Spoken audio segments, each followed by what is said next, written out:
देखती घामे में घूम घूम के आईना देखा था तो है घामो ना लगा था का भई का अब का बताई तहरा से कि का भई आ जान के तू करबो का। अरे भाई करे लायक रही तो करी आदमी ना तू बतावा था। अरे इहे देखो तनी कि नैहर में कैसन रहे हमार चेहरा कैसन रहे अब कैसन हो गइली आ कहां के फंस गइली। फसालू तारा के फंसा के ले आई बनी हम बियाह को के ले आई बनी बुझलू। हां जाना तनी बियाह को के लाइल बड़ो एही से जारत तारो।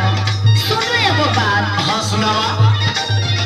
हम तो नैहर रहत रही ऐसे में हां हां ऐसे में एने देह जरी जाता हमर खेती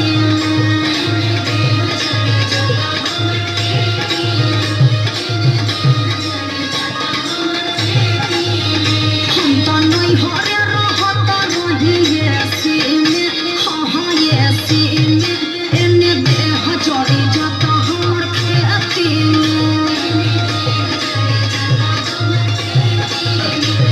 अब पढ़ने लिखने का बालू ना आपको है कहां समझाई।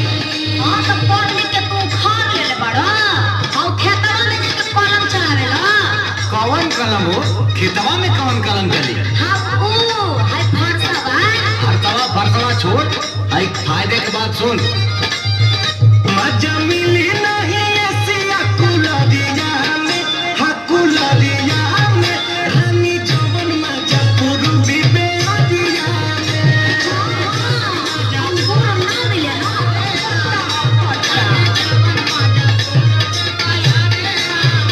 मजा मिली नहीं ऐसी अकुलरिया में हकुलरिया में रानी जवन मजा पूर्वी बेअदिया में।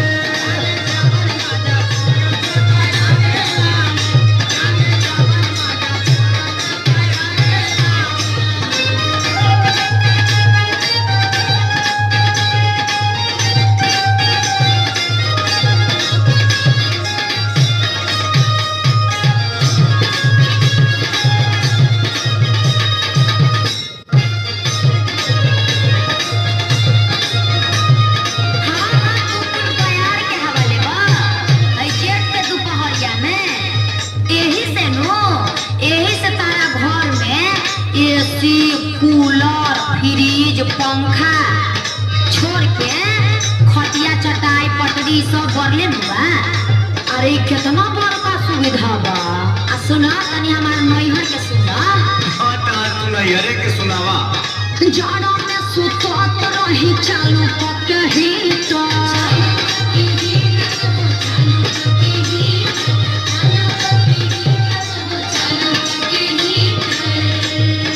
गरम में ठंडा पियत रही दूध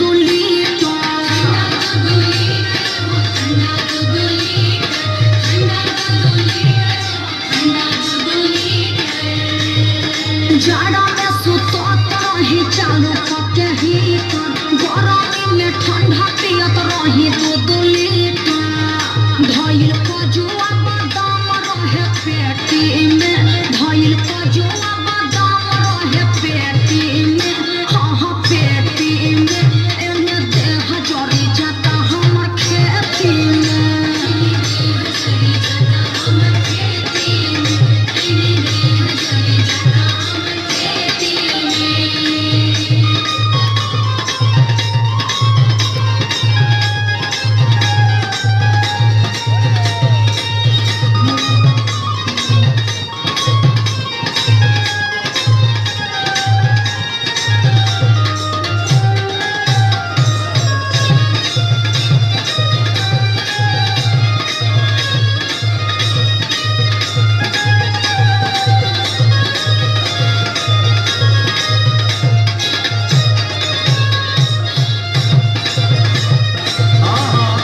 बोरिया ले आके रख देतनी अब खा खा के खाली मोटा दाल भात तू छोड़िए दो ना काहे बढ़ल ह सुन बीपी बा बढ़ल हमर टेंशन के मारे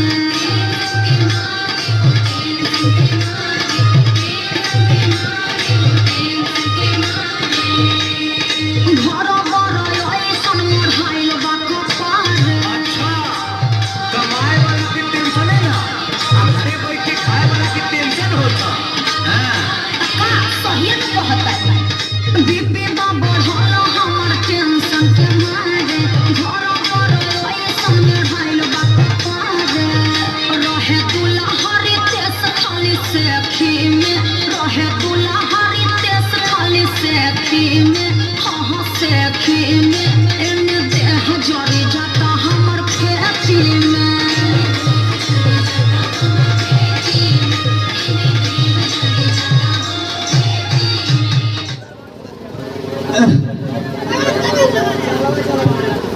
आइए इसके बाद